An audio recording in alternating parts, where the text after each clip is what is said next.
Fundamentals of computers are the basic concepts and components that make up a computer system. These include hardware. This refers to the physical components of a computer, such as the central processing unit, CPU, memory, RAM, storage devices, hard drives, solid-state drives, etc., input devices, keyboard, mouse, etc., and output devices, monitor, printer, etc.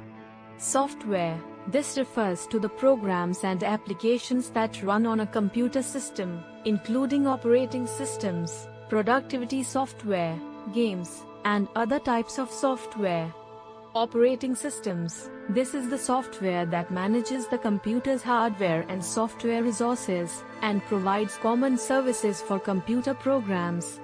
Examples include Windows, Mac OS, and Linux. Data. This refers to the information that is processed and stored on a computer system, including text, images, videos, and other types of digital data.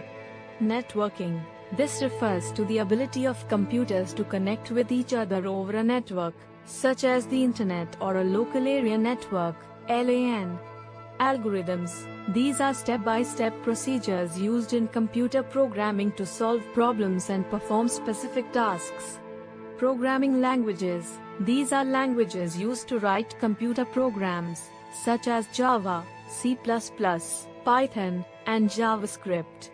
Understanding these fundamentals is important for anyone looking to work with computers, as they form the building blocks of all computer systems and applications. For more information and details, Muhammad Bilal CH +92 300 494 4094 info@bitsol.park www.bitsol.park. Please like, share, subscribe.